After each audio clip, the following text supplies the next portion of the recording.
Hare Krishna, Tapan Mishra Prabhu. Please accept my humble obeisances. Glories to Prabhupada. This is Bimla Prasad Das from Delhi. And let me give a small background of myself to use in order for us to have a more fruitful and meaningful conversation. And I am seeking your guidance and a good advice on regarding my service, which I am doing at present. I'm involved with education and training for the past 12 years. And my background is, I came in contact with Mayapur Institute through Bhakti Shastri degree program way back in 2010. And since then, I am involved, not just as a student, but I'm also trying to help out in facilitating the courses. And I've been a little bit instrumental in designing and development of some training programs according to the needs, interests, and concerns of our community, Yatra, way back in Delhi here. And I'm also over a period of time, gradually, I'm kind of branching out a little bit, and then started serving with DT Worship Ministry and involved with Mayapur Academy as in the capacity of a faculty, where we have also developed the whole DT Worship International Diploma course in Hindi, and also doing that in Bangla at present. Regarding other areas where I'm involved, I got the very good fortune of having the association and very close association of His Grace Atul Krishna Prabhu, who basically taught me to basically the tricks of the trade of teaching and facilitation. And recently, we also developed the ISKCON Disciples course in Urdu, and we are currently doing that in Pakistan. As I'm talking to you, we are already running that course. We also working on a course basically on Gayatri for the second initiated, because train the devotees who are poised to take second initiation, and then with the encouragement of His Grace Narsingh Kavach Prabhu and Atul Krishna Prabhu, who kind of gave me the basic directions. So that's also another project in the offing. So these are the courses. Apart from the regular Shastric courses, I'm responsible for being a lead administrator since 2014 in Delhi NCR area.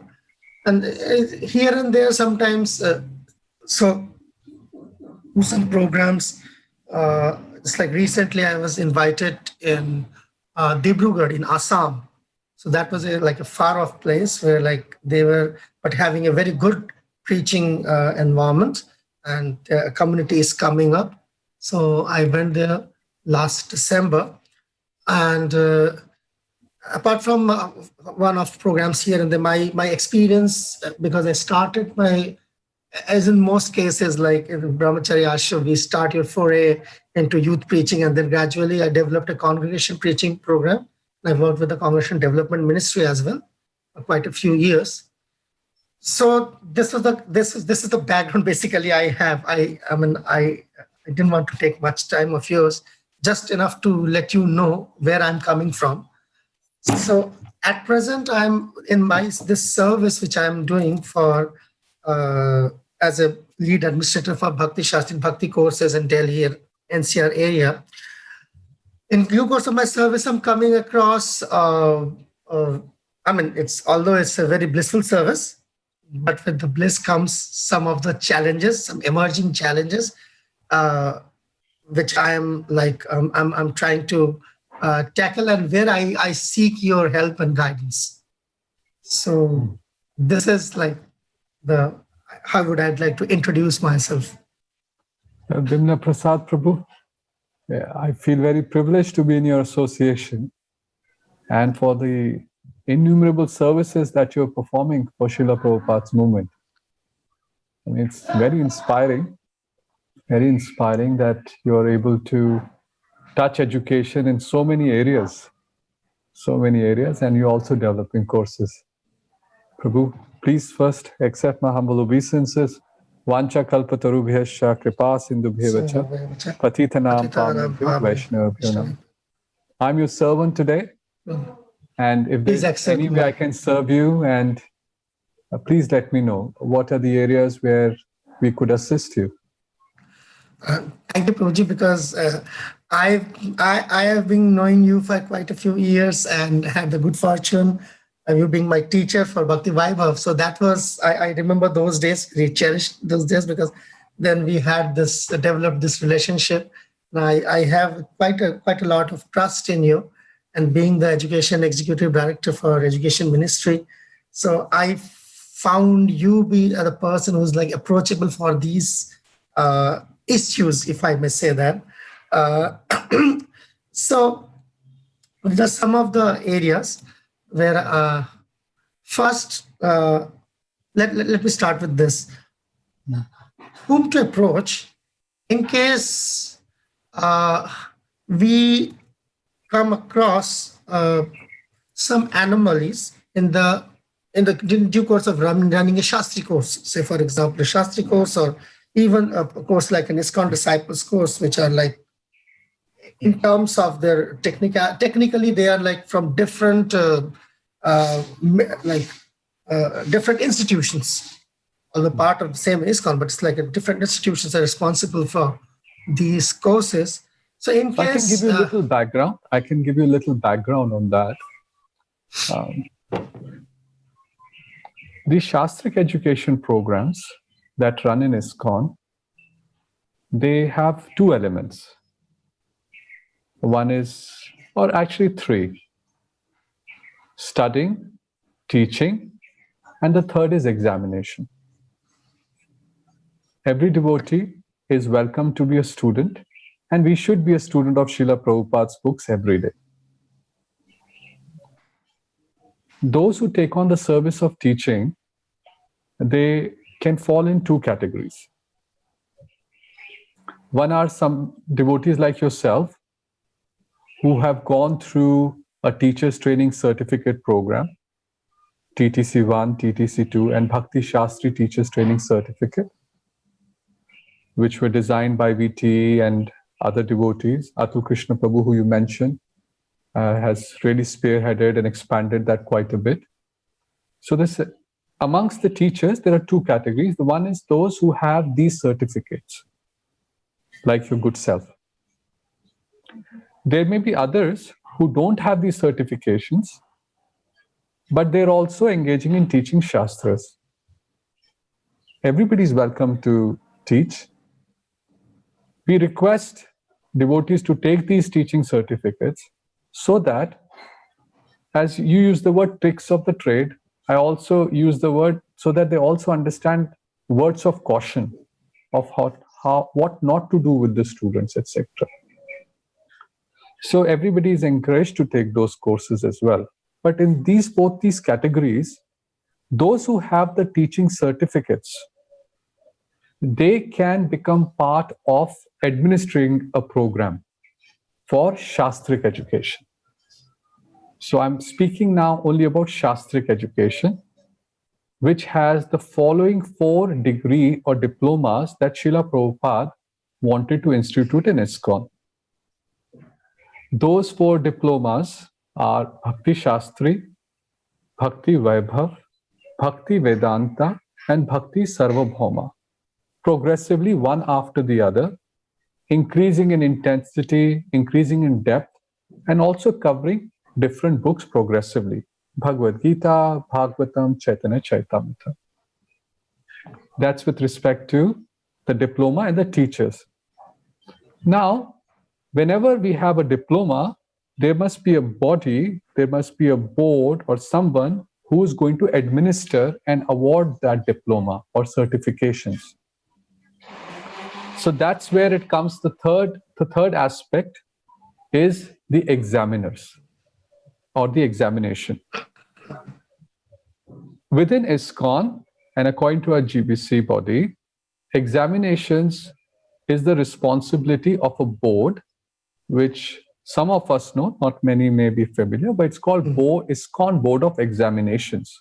In short, BOEX.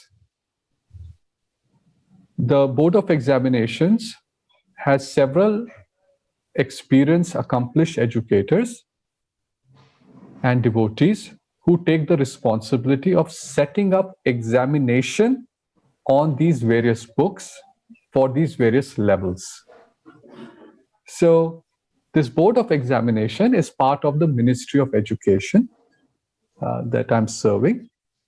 Currently, the chairperson who convenes the meetings for the Board of Examination, leads it, happens to be the personality that you referred to, His Grace Atul Krishna Prabhu. He is the current chairperson.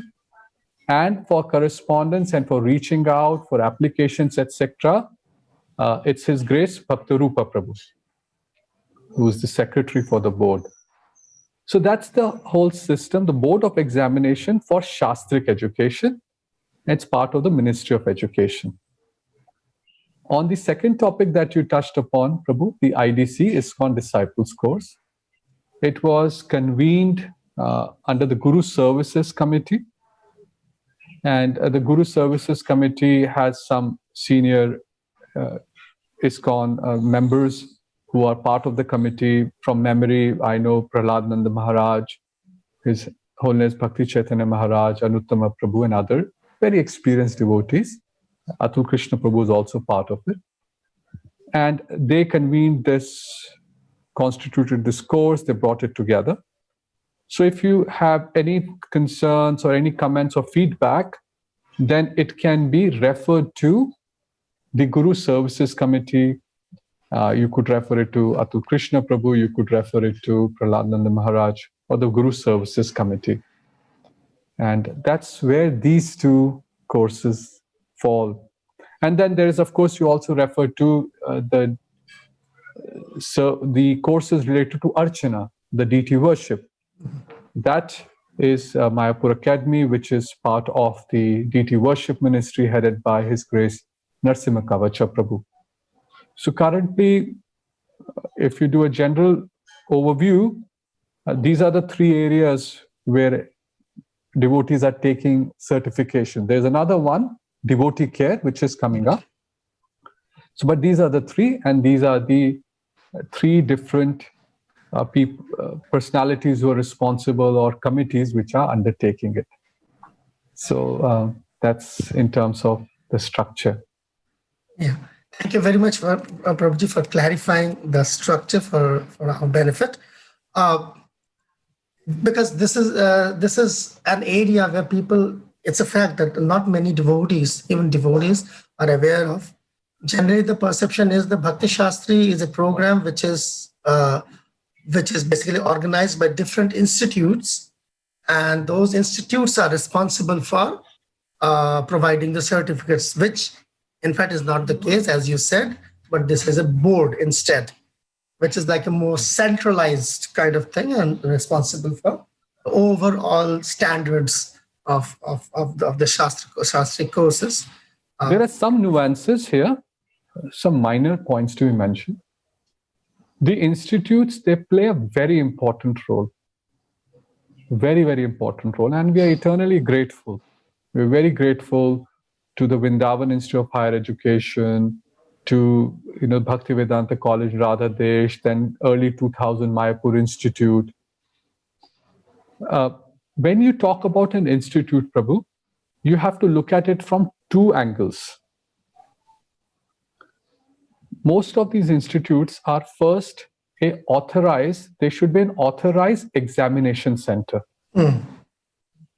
So the Board of Examinations that I talked about now, it receives an application, checks whether it meets the standards, and it authorizes certain devotees to run an examination center,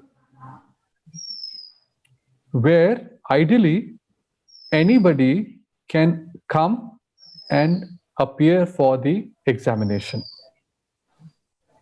Yes? So it is not exclusive. They are examination centers. Just like in the Cambridge system in the UK, is the certifying authority. It has many schools which are subscribing to that. In the context of India, CBSE defines the curriculum, broad guidelines, and individual schools adopt that board and write. Then you write the 10th class or the 12th class in the UK, the 11th grade and the 13th grade equivalent. So that's the analogy I like to give to understand how the system works. These institutes are examination centers, and they play a very important role because they also facilitate the teaching, which is a separate element. Important element, but it's a separate element. They may invite teachers, they may have some devotees who are based in that location who are teachers. So often we confuse these two elements. Yes. And we think that, the institute is the board or they are the ones who are saying no. In ISKCON, formally, it is only the Board of Examinations which can approve a certified examination center.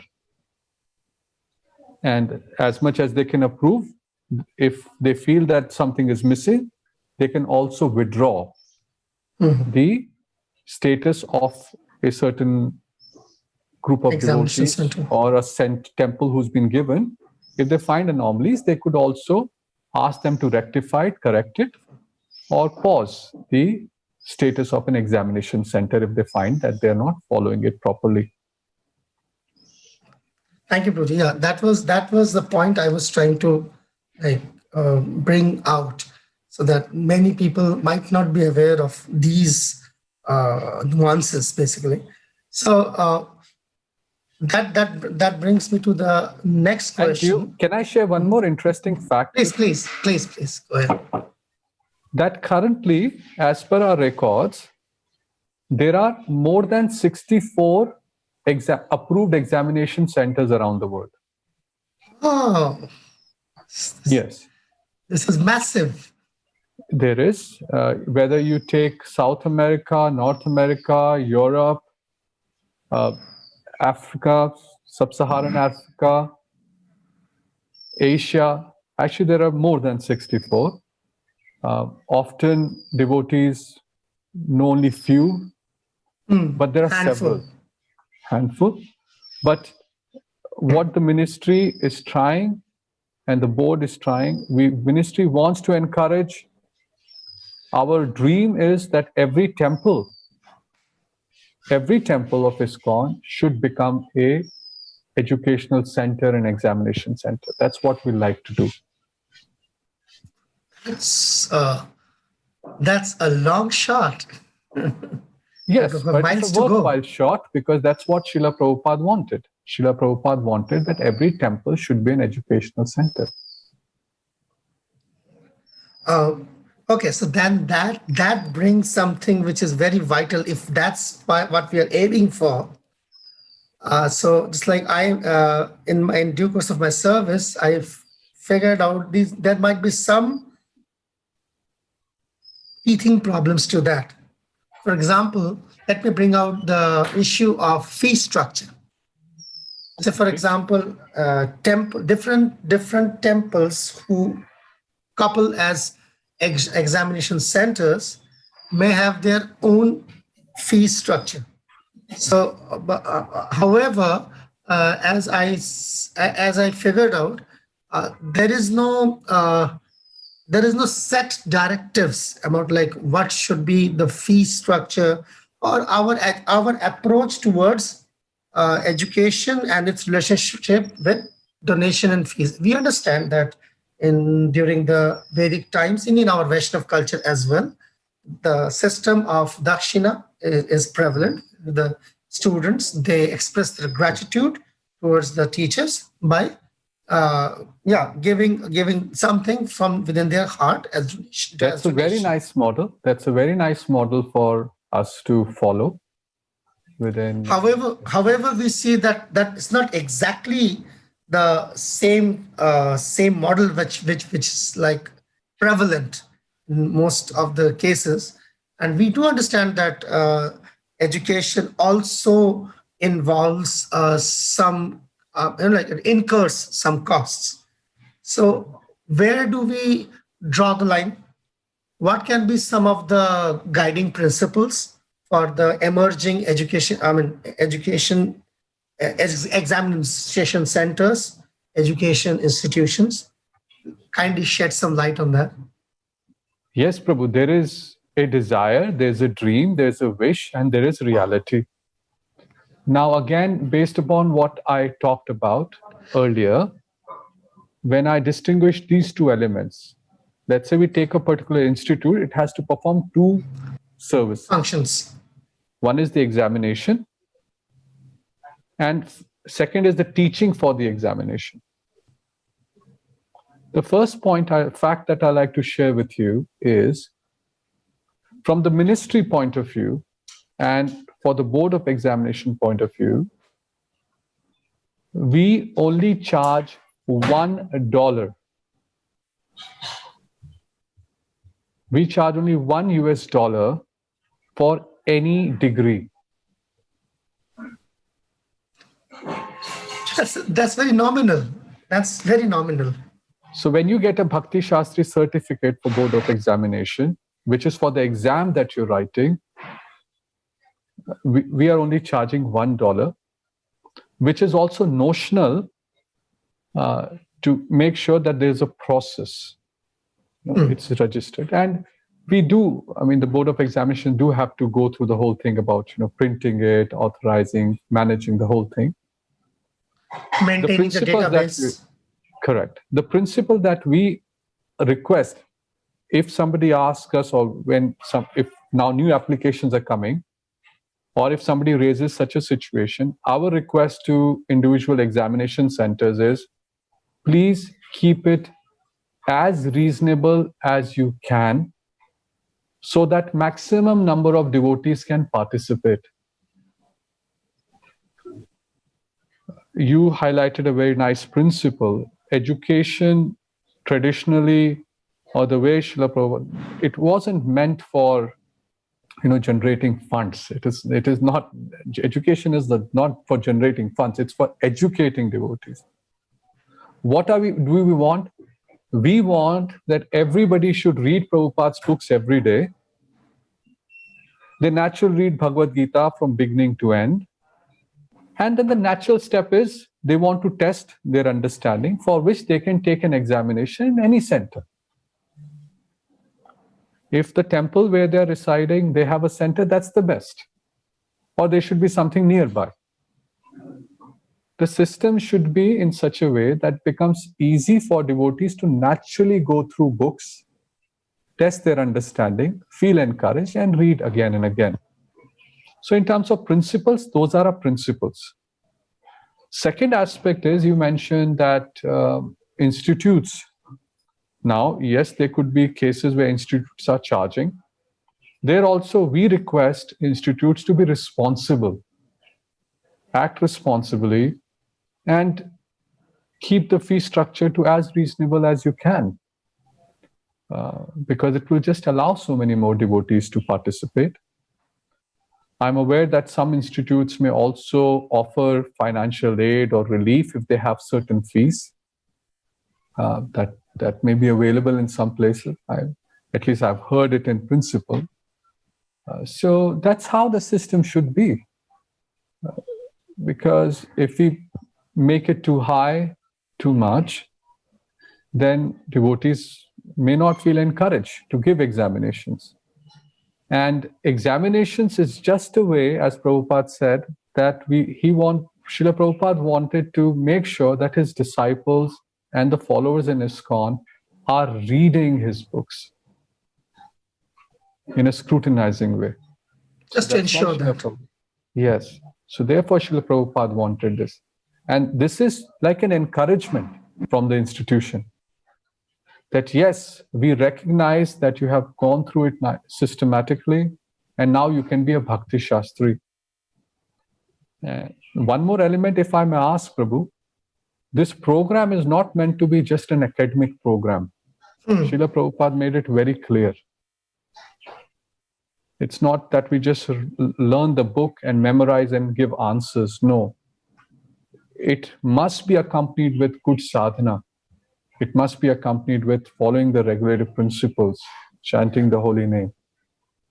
For Bhakti Shastri, Prabhupada was very generous, very open. Prabhupada in 1955, even going before ISKCON days, at the time of League of Devotees, Srila Prabhupada wrote that you can pay 10 rupees, you read Bhagavad Gita every day, you give 10 rupees, you can get, if you clear the examination that Prabhupada will give, you can become Bhakti Shastri. And Prabhupada said even guests can write this examination. So, in the mood of encouragement. Encouragement. So Everybody that is is my encouraged. perspective. Yes, that's my perspective on fees. If devotees find that the fees is very high, unbearable, unreasonable, or it's creating stress between two centers, etc., then I think devotees should approach the managers of such institutes or centers and approach to them that, we're finding this anomaly, we're finding this disturbance in a way that we can't either afford, or there's difference coming, too much difference. So that can be, you can approach the individual institutes with an appeal, and I hope that they will address that appeal and stabilize. Yeah, concede actually. From our perspective, we are only charging $1. And, all right. I think that is sufficient to say that education in its principle is not chargeable. However, there might be overheads, and so those overheads have to be borne by the students, so that we can conveniently execute the program. That brings me to another one.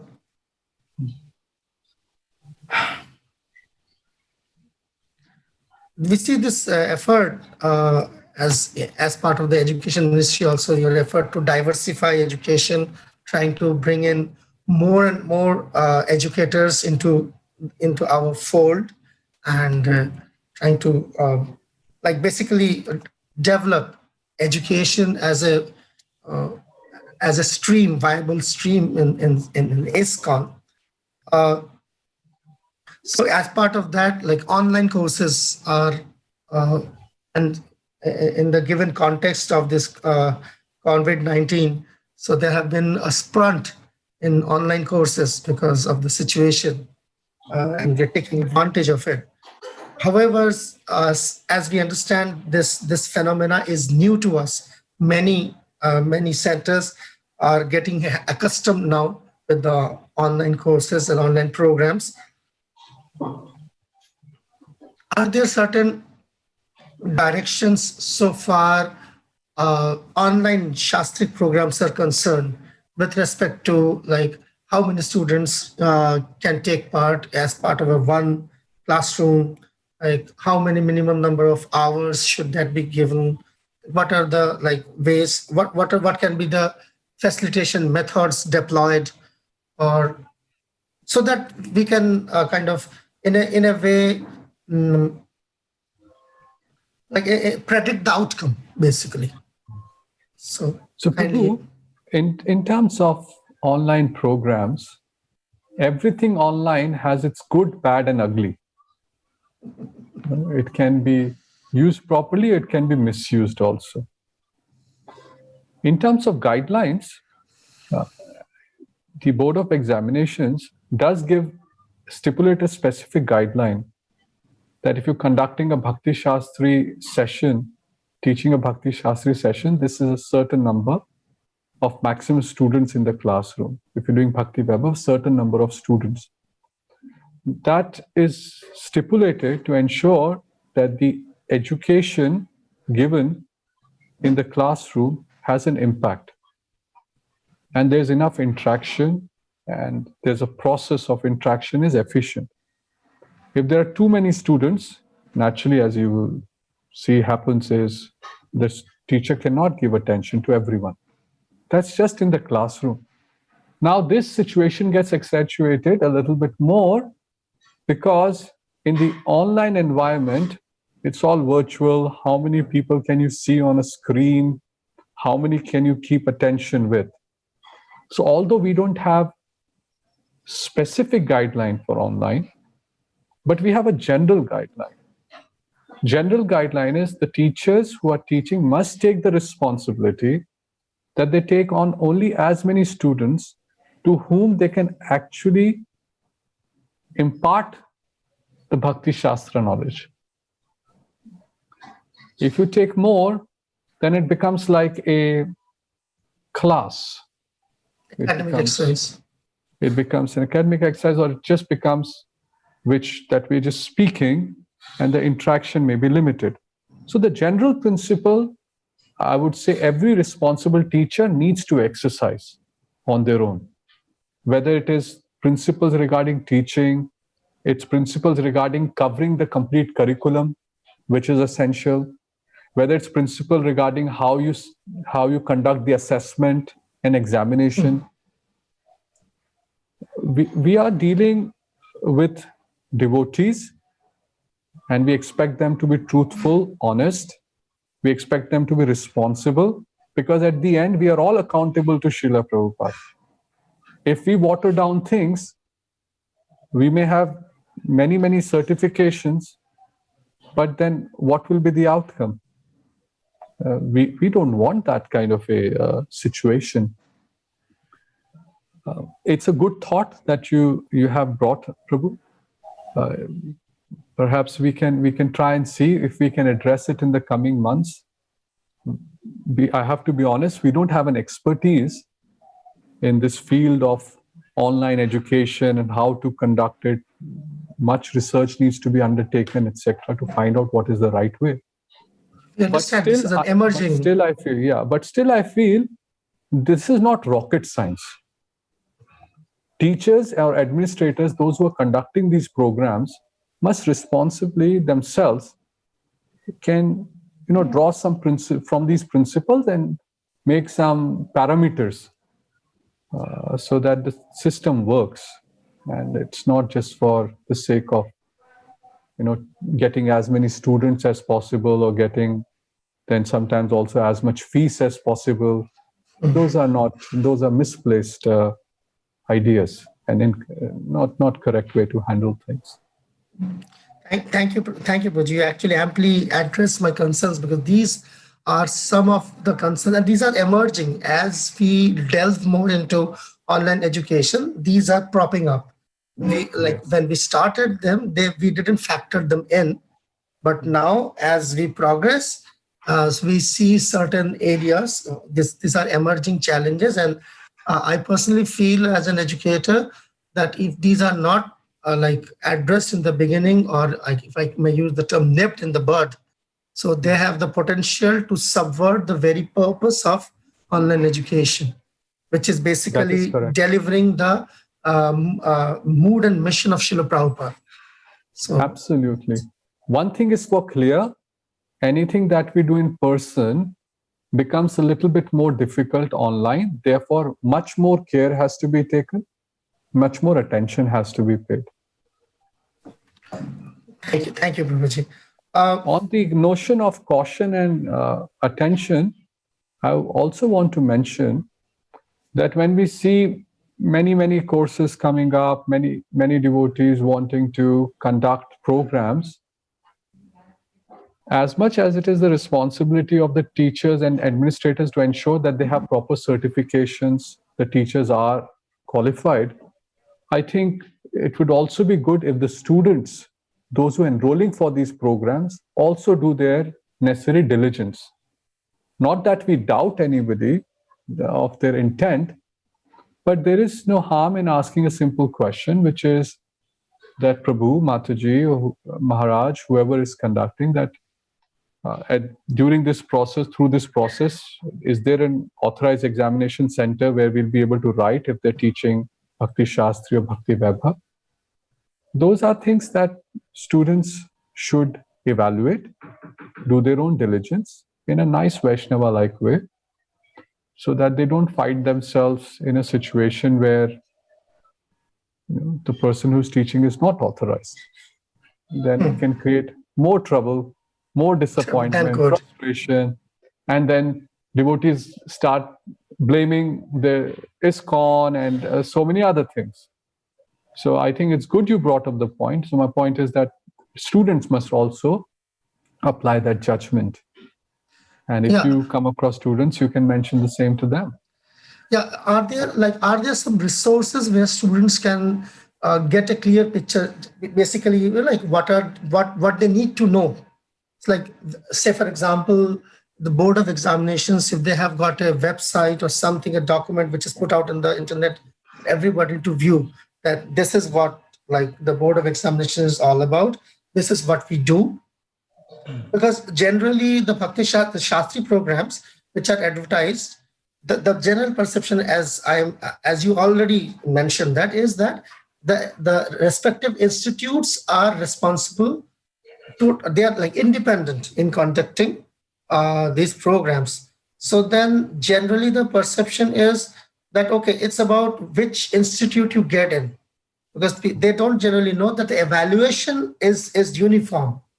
So the uniformity of the evaluation is generally not so well understood, because so possibly they has not been so well put out. So if like, what are your thoughts on that? So my thoughts are, we on the ISKCON Ministry of Education website, iskoneducation.org, we currently do have information about the Board of Examiners, who they are, who's the chair, who are the devotees to be contacted. Devotees are welcome to write to the ministry itself. You can write to us at our email address. If you go to our website, iskoneducation.org, you know the email address is given. You can contact us, our office. And if you have any questions, we can direct you to the right devotees and address your concerns. So if you have a query that, okay, we are trying to take a course at this institute, can you please clarify to us whether it's authorized or not? Yes, we can clarify immediately. So yes, you can please write to the ministry and we will respond quickly to you with your queries. Thank you very much, Prabhuji, for that. Also, on the other aspect, with respect to uniformity, I want to mention to you that the Board of Examination Ministry has given a broad guideline. I'll give you an example, that in the Bhakti Vaibhav curriculum, there should be, say, about 200 plus short answer questions that should be assessed. 70 verses should be memorized, and about 20,000 words equivalent of open book assessments. This is the general guideline from Canto 1 to Canto 6. We give the general guideline, and individual institutes have to adhere to this guideline. Then they may specifically have a pedagogy or methodology of how they teach, what parts they may emphasize or not. But as long as they cover these criteria and few more, then at the end of their assessment, the person can receive a Bhakti Vaibhav diploma. So there is uniformity on guidelines, but there is still autonomy and flexibility given, which it should be given, because it's a process, a teaching process. So that is a minor point, but worth mentioning here. Yeah. Yes. So the devotees don't get disturbed. Why is this? Why am I learning this here and another institute they're teaching differently? No, this is the overall guideline. Overall guideline. Therefore, yeah, there can be room from some maneuvering. However, broadly, this is what every institution is trying to adhere to. If an institution is conducting examination and they want the students to receive a certificate, they must fulfill all of this. Otherwise, the certificate is not awarded. All right. Thank you, Prabhuji. Thank you for enlightening us that. as we are branching out, as I'm continuing with the same thread on online education, uh, I remember this year during the ILS presentations, Atul Krishna Prabhu, he brought out about this education, online education program. He made an interesting observation that our intention to diversify and to like open up in that sense, the open door policy is uh, to encourage healthy competition so that the different education institutions they like the students have got a choice of different education institutions and they can exercise their choice of where they would want to be educated from. So here I understand this might be a teething problem, but as I see the local centers, centers, they are not very well aware of these emerging trends and what is the basic objective, uh, due to which they might have certain reservations, uh, due to which they are not very forthcoming in kind of allowing or facilitating the students to opt the different institutions. I happen to have a conversation with a few temple presidents regarding that, and there, of course, that might be misplaced concern, but the concern is there is they fear losing their devotees in the sense that the losing control over their devotees. They feel that if the devotees get exposed to like an international environment or a free environment of education study, that might in a way um, affect uh, adversely, of course, the culture which they are promoting in the local centers. So to put it this way, I don't know how otherwise I can put it. I hope I am able to communicate across. So, Yes. So I don't know exactly how to address, like, please help me so that I can address their concerns as well. I mean, it's one way, it's one thing is to allay their fears, but if we can give something a more broader picture, what we intend to do by diversifying education. Can you highlight to me when you mean that they do not permit the devotees They are like, within their, yeah, they're what does quite it mean? apprehensive. Quite Okay. apprehensive. It's not that they're not explicitly not permitting, but they are quite apprehensive. And yeah, in certain cases, they generally dodge this. They try to convince the students for approaching them for certain kind of recommendation letters, which these courses require you to get from your local centers. That, I mean, maybe we will be conducting the course, so then wait for some more time, or then that's not, or maybe you are not qualified for this courses, or maybe it's not the time for you to take up these courses. These are like, and devotees, they can see, they can figure it out that there's something fishy about it. They are not very much convinced by the arguments supplied by the local centers. So please bail us out. So Prabhu, it's like this. Every rule that is put in there is a purpose behind it, principle behind it, and can also be misused. So I think it would be good if we start with the principle. Yeah, please. The principle of the recommendation letter is to ensure that the person who's coming forward to take education is a Vaishnava, is a devotee. And the definition of a Vaishnava includes our sadhana, our relationships, how we conduct ourselves within our respective congregation, temple, our seniors, our peers, our subordinates. So although the recommendation letter is just a simple letter, but it's basically certifying that this devotee, the temple president or the authority, are happy that they're not going to misuse the title of Bhakti Shastra. Thank you. That's. There are instances, see, we have to wear both the hats.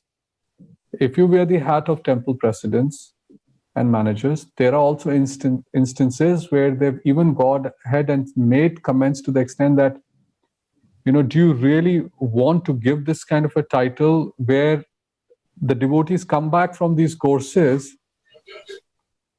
and they start to exercise authority, which is not warranted, but they start Punching way of their temple weight. Yes, and telling the temple presidents, telling everybody else, they lose humility. Instead of developing humility, a service attitude, it starts to disappear, and the students cannot even see it. They feel that they're doing the right thing. Okay. So that's misuse of the degree. Before that, the recommendation letter has a principle. If it is, now let's look at the abuse. If the temple presidents, etc., when will it be called an abuse? Just because they want to protect the culture, they want to ensure the good for the student and not give a recommendation letter for them to study in a certain place is not abuse by itself. See, it is a recommendation letter. First thing is, do they recommend the person for his conduct? Is the person qualified to go through the program? If the answer to that is yes, then the rest is modality. If after saying yes to getting the letter, yes, the person is qualified to go and study, they have the confidence that this would be good for the student. After that, if they still don't give it because it is not happening at the temple, then that it becomes an abuse. Then it becomes an obstacle in the path of education for the person who wants to study. Ongoing development, personal spiritual development of the devotee. Absolutely. Absolutely. When it comes to Shastric study, yes. So what is the solution around it? Number one, if every temple does become an education center, then automatically this is solved. Second is, if the temples which have let's say if there's a city and there are 3 or 4 temples, if there is at least one institute there which allows the student to easily go and study there within the city, there is healthy relationship with the temples, then this situation will not arise. Combine that with lower fees and it is not used as a way of earning money, then devotees will not create obstacles. They'll say, okay. Then that's a Brahminical environment. Yes. And third is, if they don't have a clash because they feel that the culture is really different from their culture, let's say someplace devotees are encouraged to distribute books, they're encouraged to go out on the street, and the other place where the person is going, I'm saying hypothetical, right? Yes, hypothetical. Where would it happen? But there could be difference of culture where they said, oh, there's no need, you just sit where you are and give classes. So there are natural reasons where it may arise. Where there are natural reasons, they get resolved very easily. But when there are abusive reasons, where it is done for, let's say, controlling someone or earning money out of them, or etc., that's where it becomes difficult. So for that, Prabhu, once again, we request the same thing. We want more and more centers.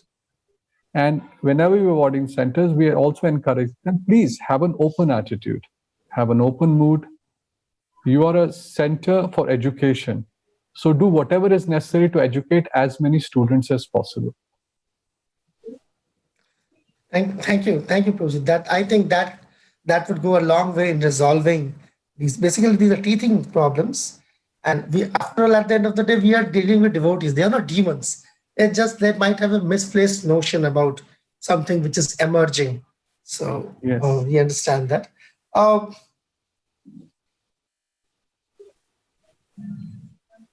Okay.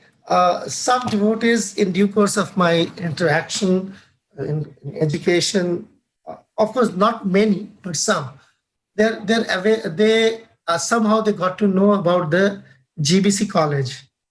So that's a very fascinating idea for those devotees, and they want to know more about it, what the GBC college is all about. How do you enroll yourself there? What do they do? What do they teach? So not much is known about it. It's like an enigma, so to many. But because they hear that there is a GBC college, so they want to know about it. That if, many of them are quite fascinated with this idea that does even GBC members go to a college? Do they also take education? That's like really far out for them. Please shed more light on that. Please enlighten us as. Well, GBC College is a very wonderful initiative. It was established in order for management training. It has a very big vision, and the GBC College has some very senior devotees as its trustees. Its president is Rupa Nuga Prabhu, who is based in California, Laguna Beach. He's a professor by his profession, but he's also a co-president in ISKCON Laguna Beach. He's the president of GBC College. Along with their trustees, they have a big vision for the college. Currently, the scope of activities which are active in terms of what they are undertaking, by way of resolution, any devotee who wants to become a zonal supervisor, it is mandatory that they must go through the zonal supervisor training at the GBC College.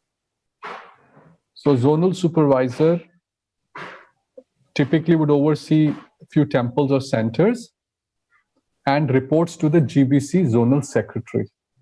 In order to become that, they go through a program at the GBC College, which is mandatory. That program, they're exposed to various aspects of ISKCON, ISKCON structure, ISKCON laws, principles, and many very good topics are covered. So it's a program. You mentioned the word recommendation, so it does require a recommendation in most cases from the local GBC for going for the zonal supervisor program. And from what I know, the GBC College is also thinking about developing more educational programs, not first in management training of the devotees, and then other areas as well. Well, it's interesting you brought this up, because very soon you'll also hear about the Sannyas College. So, is it? Yes, and the ISKCON Sannyas Ministry has started an initiative as we speak. It is going on, and on the Tuesday, it's going on right now. On the Tuesday, will have the opportunity to interact with the students and take up some topics there. So the Sannyas College is also happening, where the Sannyas Ministry is encouraging the prospective Sannyas candidates to go through education. So we're very happy that these initiatives are happening, because it just allows us to address education in the lives of various devotees and help them perform their service. So is that all right, Prabhu, with respect to GBC College? If you like, you can write to us. We can put you in touch with the organizers of GBC College. And I'm sure they'll be very happy if more students want to join and learn something. Thank you. Thank you very much. Yes, I will get in touch with you on that.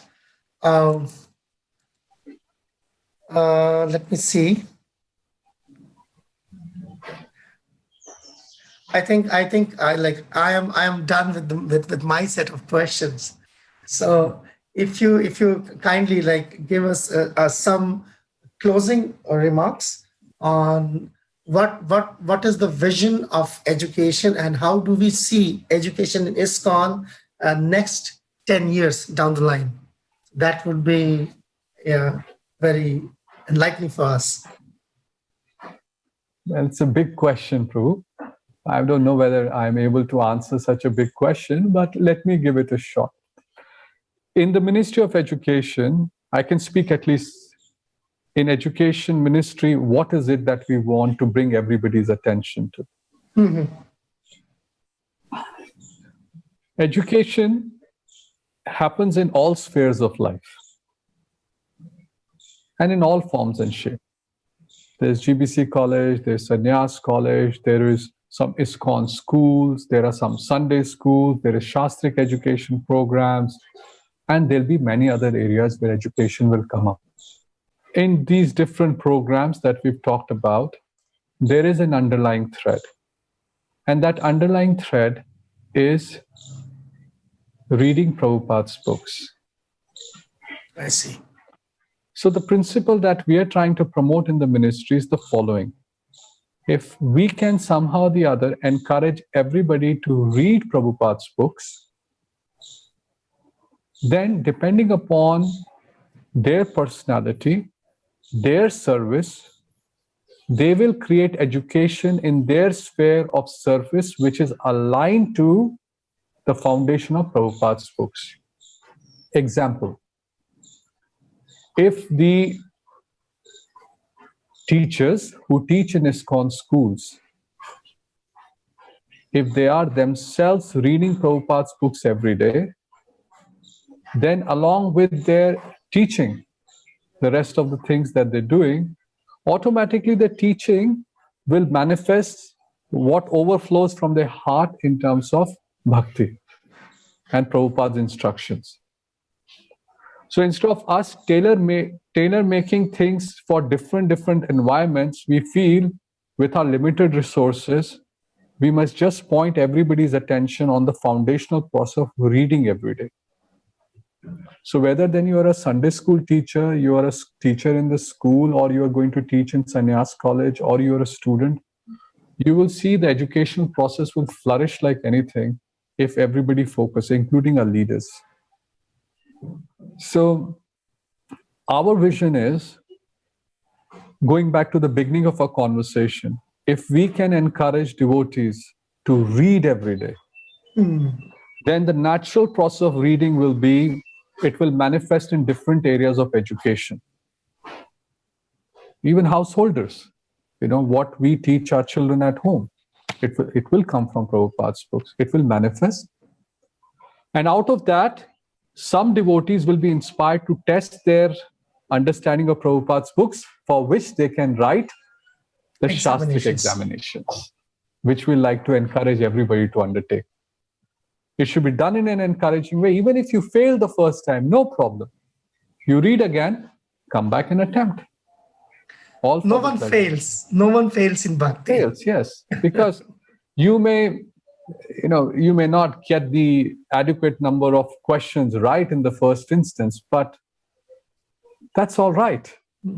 The more important part is, have we made a change in our life to take one step closer to Krishna or not? So these books are non-different from Krishna. The more we embrace them, the more we come closer to Krishna. So what would we like to happen, Prabhu? In the last 25 years, some fact statistics, we have ballpark close to about 9,000 Bhakti Shastris, about 500 Bhakti Vaibhavas, all together in 25 years.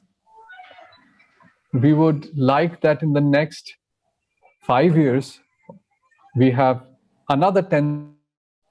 How much of that desire will get fulfilled will depend upon how sincerely each member of ISKCON reads Prabhupada's books every day. So we are trying with the Board of Examination, also putting a lot of effort to rejuvenate the assessment system. We're also trying to come up with other trainings, which unfortunately because of Corona are held up. But we're trying so that more and more devotees can read, study, and participate.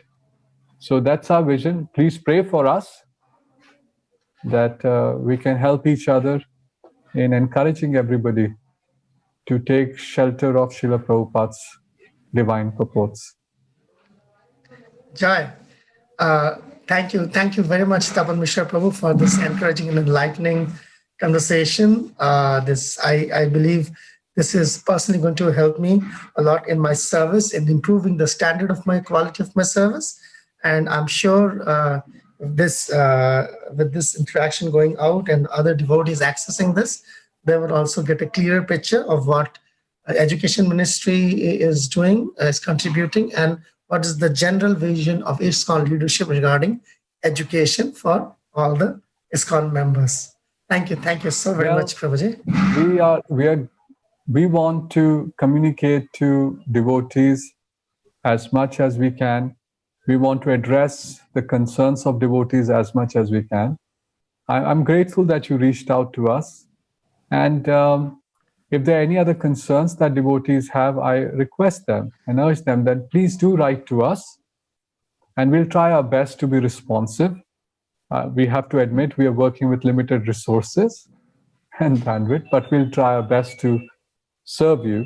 And because by serving you, we feel that we will progress in our bhakti. So thank you for that, Prabhu. And thank you for your time. I look forward to speaking again soon. Yes, and hope we meet in person soon. Thank you so very much, Prabhuji. Well, if you're coming to Sridham Mayapur, I'm looking forward to it. Yes, sure. So we will be meeting shortly by Krishna's grace. Although when we meet, we may have to wear our masks. Thank you, Vimla Prasad Prabhu. All glories to Srila Prabhupada. All glories to Srila Prabhupada. Hare Krishna. Hare Krishna, Hare Krishna, Krishna Krishna, Hare Hare, Hare Rama, Hare Rama.